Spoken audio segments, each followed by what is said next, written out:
The laughter started before the engines even turned on. It was a bright morning over the Atlantic. The United States Navy had arrived for a joint exercise with the Royal Navy, and they brought their swagger with them. They were flying the fastest, most advanced supersonic fighters in the world. Their pilots were young, aggressive, and trained in a doctrine of pure speed. Opposing them was the British Royal Navy, and leading the British force was a jet that made the Americans chuckle, the Havilland Sea Vixen. To the American pilots, the Sea Vixen looked like a joke. It didn't look like a fighter. It looked like a mistake. It was wide, heavy, and subsonic. It had a strange twin-boom tail that looked like a relic from World War II. But the weirdest part was the cockpit. The pilot sat on the left, but the second crewmanda observer sat on the right, buried deep inside the fuselage in a dark, windowless compartment nicknamed the coal hole. It looked like an antique. When the controllers announced the British were airborne, the jokes flew across the American radio. "Let the antiques have a go," one U.S. pilot joked. "Try not to stall out before you get here." The Americans expected a slaughter. They planned to sweep in at Mach 1 and wipe the British out. But 20 minutes later, the laughter died. The radios fell silent. The radar screens turned into a graveyard of red kill markers. The antique hadn't just survived. It had dismantled the supersonic fleet. Welcome to Hidden Valor. This is the story of the day speed lost to intelligence. To understand how the British won, you have to look inside the coal hole. While the American pilots were flying high, blinded by the sun and the glory of supersonic flight, the British observer was sitting in total darkness. He was the secret weapon. He had no window. He couldn't see the sky. His entire world was a glowing green radar screen. This wasn't a flaw. It was this strategy.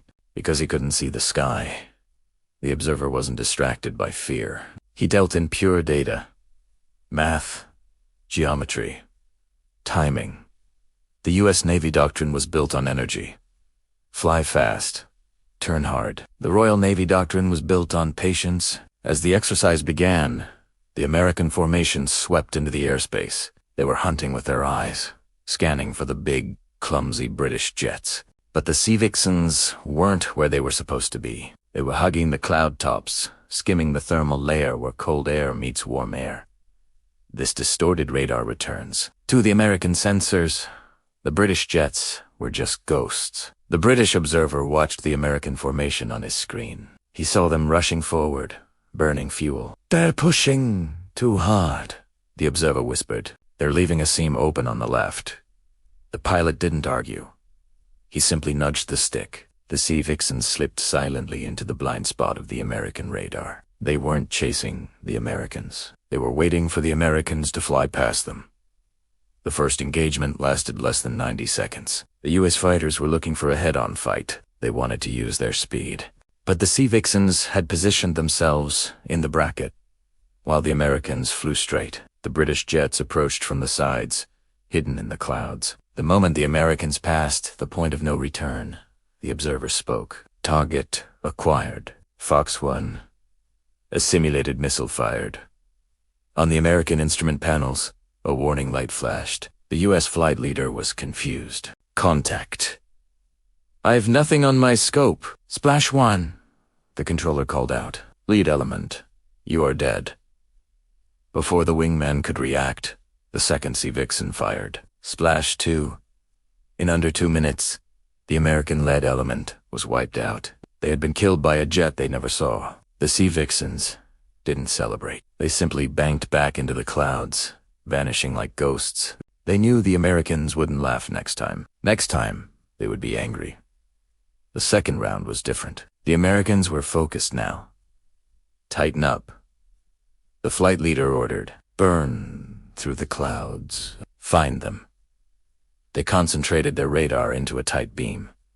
They used brute force, but the Sea Vixen crews anticipated this. They split up vertically. One Sea Vixen climbed high, sitting just above the American ceiling.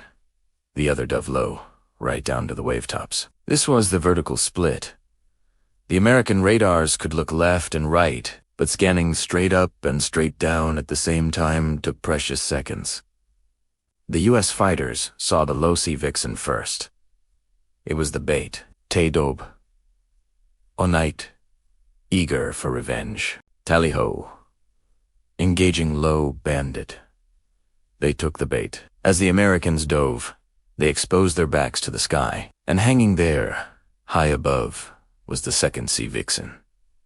The observer in the hijet watched the Americans dive. He tipped the nose over and slid down behind them. Fox 2. Fox 2. Another 2 American fighters were splashed. The U.S. radio channels were chaotic. Where are they coming from? They were exactly where the Americans weren't looking. When the exercise ended, the mood in the briefing room was heavy. The U.S. pilots walked in, helmets in hand.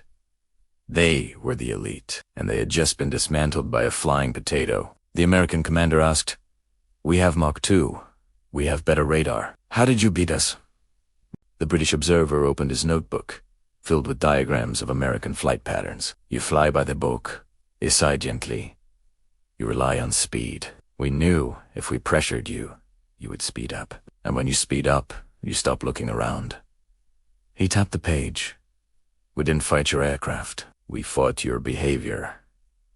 The room went silent. The Americans realized they had been playing checkers, while the British were playing chess. The Sea Vixen wasn't a machine for dogfighting.